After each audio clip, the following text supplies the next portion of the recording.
Hello, my precious friends. I really hope that you are doing great. Welcome to our today's class. It is our 10th and last lesson on the third topic of Form 4, which is called floating and sinking. As usual, let me commence by giving the quote of the day, which states that a negative mind will never give you a positive life. We shall discuss that quote at the end of our class today. So today we're looking at the second application of Ahmed's principle and relative density. So remember, we looked at the first application of the Ahmed's principle and relative density in floating and sinking, lessons 8 and lessons 9. So the first application was actually the hydrometer, which we discussed in our previous two lessons, that is floating and sinking, lesson 8 and 9. You can just refer to them. So today we're looking at the second application of the Ahmed's principle and relative density, and the second application is in balloons, whereby you are saying that balloons used for meteorological investigations. Remember, metrology is simply the study of the phenomena involving the atmosphere, which involves maybe predicting the weather conditions, etc. So balloons used for meteorological investigations are usually filled with gases of very low densities. Such gases include hydrogen, which has a low density of 0.9 kilogram per cubic meter. Another gas that can be used is helium, which has a low density of 0.18 kilogram per cubic meter. So balloons used for meteorological investigations are filled with gases of low density in relation to the density of the air. Remember, air has a density of about 1.3 kilogram per cubic meter. So if you compare the density of air and the density of the gases that are filled within those particular meteorological balloons, you realize that these gases have very low densities as compared to the density of air. Remember, the fluid to be displaced in this particular case is air, so it is important that the fluid being displaced has a larger density so that the upthrust or the weight of the fluid displaced will be more. And we know that from that is from the Ahmed's principle, upthrust must be equal to the weight of the fluid displaced. So you can see we have air outside, then within the balloon we fill either hydrogen or helium or any other gas that has a very low density in comparison to the density of air, which is about 1.3 kilogram per cubic meter. So due to the low density of the gases filled within the balloon, remember the gases that we are filling are either hydrogen or helium, or a gas that has a density lower than 1.3, or the density of air, which is 1.3 kilogram per cubic meter. Therefore, the weight of the air displaced by the balloon is greater than the weight of the gas, that is the hydrogen or the helium gas in the balloon, plus the balloon fabric. And remember, upthrust is equals to the weight of the fluid displaced. In this case, the fluid being displaced, of course, is air, because the balloon is floating in air. So because upthrust is equals to the weight of the fluid displaced, and we know that the weight of the fluid displaced or upthrust can be given by rho Vg, that is density of the fluid displaced, multiplied by the volume of the fluid displaced, multiplied by gravity. From this formula, it simply implies that the upthrust, which is equals to the weight of the fluid displaced, if I hold volume and gravity constant, then the upthrust will be directly proportional to the density of the fluid displaced. Hence, upthrust is directly proportional to the density of the fluid displaced, of which in this particular case, the fluid displaced is actually air. So from the formula upthrust is equals rho Vg, we can see that upthrust is directly proportional to the density of the fluid displaced. So that simply means that the larger the density of the fluid displaced, the larger the upthrust offered, or the larger the weight of the fluid displaced. That is why we are taking the gases that we are filling within that particular balloon are of low density, so that the total downward force will be smaller as compared to the upthrust, which is equals to the weight of the air that will be displaced. So due to the low density of gases filled within the balloon, the weight of the air displaced by the balloon is greater than the weight of the that is of the gas in the balloon, plus the weight of the balloon fabric, which forms the total downward forces, that is of the fluid displaced. So when the balloon is released, the balloon rises up. Why? So you can see we have hydrogen or helium, which is filled within this particular balloon. Then of course, outside we have the air. Therefore, the fluid being displaced in this case is air. But because the air has a greater density as compared to the density of the hydrogen or helium, it simply means that the weight of the air that will be displaced will be far much greater as compared to the weight of the hydrogen or helium plus the weight of the fabric. Remember, for the balloon to rise, we need to have a difference, or to move down, we need to have a difference between the total upward force and the total downward forces, of which in this particular case, the only upward force is, of course, the upthrust due to the air, the weight of the air that is displaced. Remember, from Archimedes' principle, upthrust must be equal to the weight of the fluid being displaced. So upthrust, for example, if I take an upthrust of air to be 100 Newton, which is equals to the weight of the air that will be displaced as a result of immersing this particular balloon in that particular air. If I compare it to the weight of the hydrogen or helium plus the weight of the fabric, that is the material making this particular balloon, for example, assuming that the fabric plus the weight of the fabric plus the hydrogen or helium inside the balloon, suppose its weight is 80 Newton, you can see that the total downward force, which is the weight of the hydrogen or helium plus the weight of the fabric or the material making this particular balloon, so total downward force is around 80 Newton, which is lower as compared to the upthrust offered. Why? Because the upthrust is as a result of the weight of the air that is displaced, but we know that upthrust is equals to the weight of air displaced, which is equals to rho Vg. So because the air has a greater density, it simply means that the upthrust will be greater as compared to the total downward force. So immediately the upward force is greater than the downward force, it simply means that this particular balloon is going to rise up because we have a difference in the downward and the upward forces. So because the upthrust is more, this balloon is going to rise upward to the atmosphere so that it can be used to study that is the system within the atmosphere that can be used to predict things like maybe the weather conditions. Then when released, the balloon rises up. So you can see the balloon is actually rising up because the upthrust offered due to the weight of the air displaced is greater as compared to the total downward force, which is equals to the weight of the fabric plus the weight of the hydrogen or helium filled within that particular balloon. So when released, the balloon rises upward because of the greater upthrust as compared to the total downward force. Therefore, it gains altitude, or it moves upward up to some height where the density of the air displaced is less than that of the ground. So remember, the more you move upward, actually the amount of air actually reduces. So the more you move upward, the amount of air reduces, therefore the air displaced will be smaller as compared to near the ground. You can see we have more air near the ground. Then the more you move upward, actually the presence of air actually reduces. So air is more near the ground. Then as you move upward, the amount of air actually reduces. So because at the upper regions, the air is actually small, that is, the volume of air present is small, it simply means that also the weight of the air that will be displaced by that particular balloon will actually be lower as compared to the total downward forces.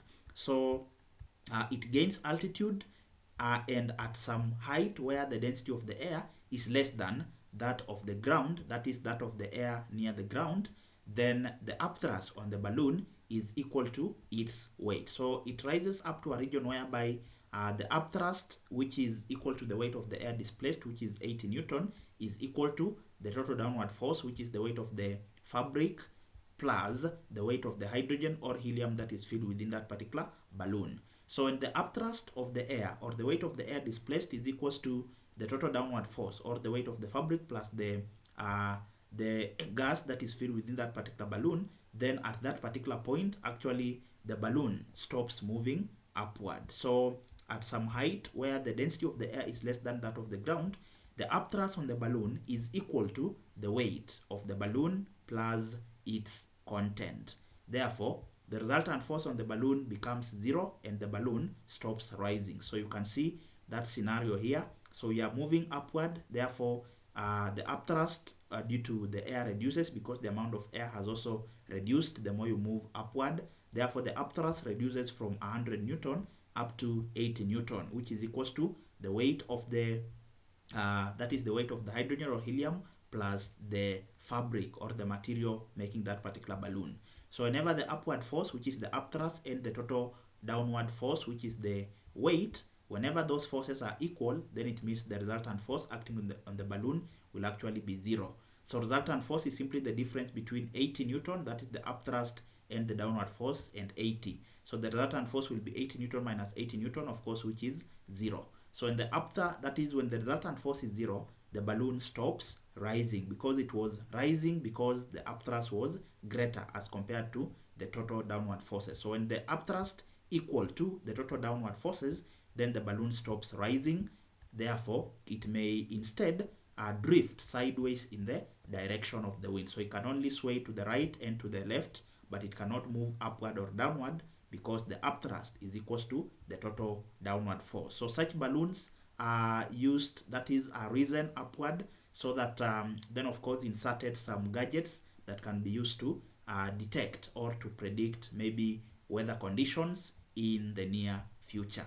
Next, we look at the third application of Archimedes' principle and relative density, which is in ships, whereby we are saying that seamed steel, whose density ranges from 7,750 kg per cubic meter to 8,050 kg per cubic meter, is denser than water. We know that the density of water ranges from 1,000 kg per cubic meter to about 1050 kg per cubic meter, which is about the density of sea water.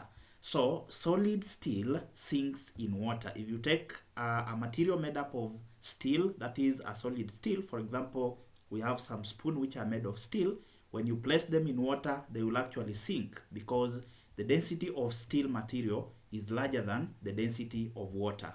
However, a ship which is made up of steel usually floats on water. So the question is, why does the ship float on water, yet it is made up of steel, which has a higher density as compared to that of water?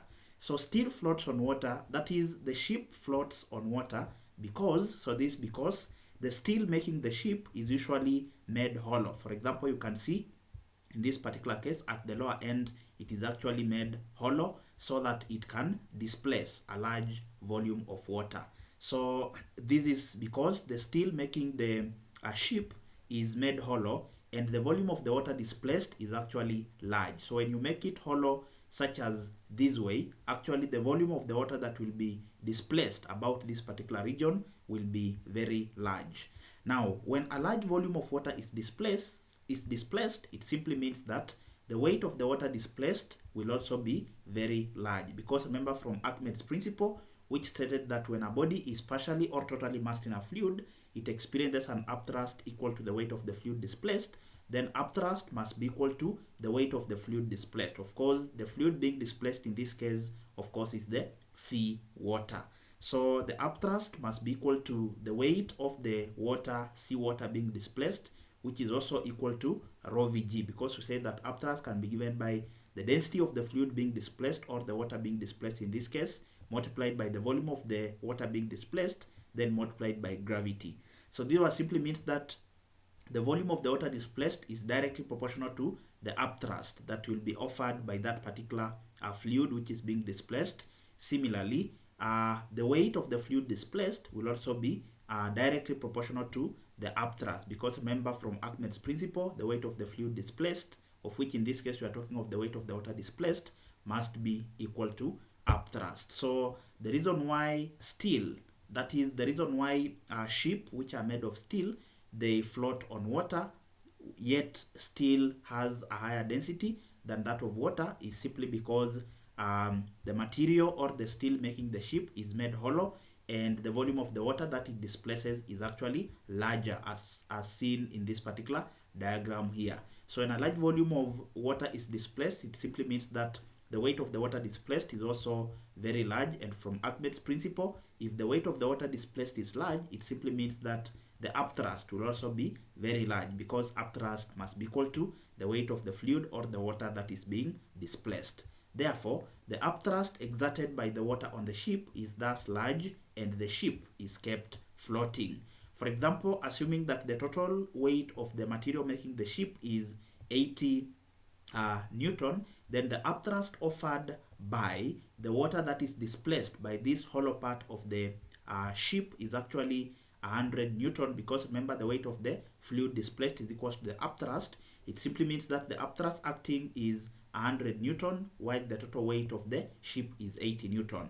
Whenever upthrust is larger than the total weight of the this particular body, it simply means that the body will actually be kept floating because the upward force is larger than the total downward force. So when that is the upthrust exerted by the water on the ship is thus large, and the ship is kept floating. So the reason is because the ship is kept floating because it is hollow, though it is made up of steel material, but it is made hollow. So this is what we are calling the hollow shape. So the hollow shape displaces a very large volume of water, and remember, when the large volume of water is displaced, it simply means that the weight of the water displaced will also be large. From Archimedes' principle, when weight of the water displaced is large, is equal to the upthrust. So when the weight of the water displaced is large, it simply means that the upthrust exerted by that particular water on the ship will also be very large. And whenever upthrust is larger than the total weight of the ship will actually be kept floating in that particular water. Just like other floating bodies, the ship usually sinks to some level so that the weight of the water displaced, which is upthrust, will be equal to its weight. That is the weight of the body, or the weight of the ship in this particular case. So when the ship is loaded, it usually sinks more into the water. But of course, it does not sink in such a way that it is totally immersed in water, because that will cause an accident. Lastly, we look at the fourth and last application of Archimedes' principle and relative density, which involves submarines. So submarines are usually used when you want to deep dive within the ocean or in a given sea, maybe to safeguard the lives of those who have drowned within the sea or the ocean, or maybe during the time of war, whereby maybe the enemies are within deep down in the ocean or a sea, or maybe they are on the surface of the sea. So a submarine is usually fitted with large flotation tanks. Flotation tanks are tanks which can make the submarine either to float on water or to sink. So if the submarine is required to sink, the tanks, that is the flotation tanks, are usually filled with water, such that the total weight of the submarine and the flotation tank becomes more than the upthrust. So the weight of the submarine thus becomes greater than the upthrust due to the water on it. So you can see in this case, the weight of the water within the flotation tank plus the submarine is about 200 Newton. If you compare with the upthrust provided by the weight of the water, of the seawater that will be displaced, which is about 150 Newton, you can see that the upthrust provided is 150. Then the total weight of the water within that is the flotation tank plus the submarine, is about 200 Newton. So because the total downward force, which is 200 Newton, is greater than the total upward force, which is the upthrust, which is about 150, it simply means that for this case, the submarine will sink deep down that particular sea or ocean. Now, when the submarine is required to float, what we usually do, compressed air is usually forced into the flotation tanks. So when the compressed air is forced into the flotation tanks, that compressed air drives the water out of the flotation tanks. Therefore, it means the flotation tanks are now filled with the compressed air, or the air instead of water. Now remember that the weight of the air is very small as compared to the weight of the water that was in that particular flotation tanks. Therefore, its weight, the weight of the submarine, becomes less than the upthrust on it, making it to rise to the surface. So when you fill this flotation tank with air, which has a low weight as compared to the weight of water, you can see that the total weight of the submarine plus the flotation tanks reduces from 200 to 100 Newton. Remember, the higher weight in part A was due to the water that is filled within the submarine tanks or the flotation tanks. But in this case, we are using air at very high pressure to drive the water out of these particular flotation tanks. Therefore, the flotation tanks will remain filled with air. And because the density, that is the weight of the air, is smaller as compared to the weight of actually that is the water, the weight of the seawater that will be displaced, it simply means that the upthrust, which is 150 Newton, will be greater as compared to the total downward force, which is the weight of the submarine, plus the weight of the air within that particular flotation tank. So actually what we are doing here, we are simply playing around with the total downward force. So in this case, when the submarine is filled with water, the total downward force is greater than the upthrust, hence the submarine sinks. In this case, we have removed the water, replaced it with air which has a very low weight. Therefore, the total downward force, or the weight of the submarine plus the flotation tank which has air, actually the weight is small, of 100 Newton, because of the air that you have filled in.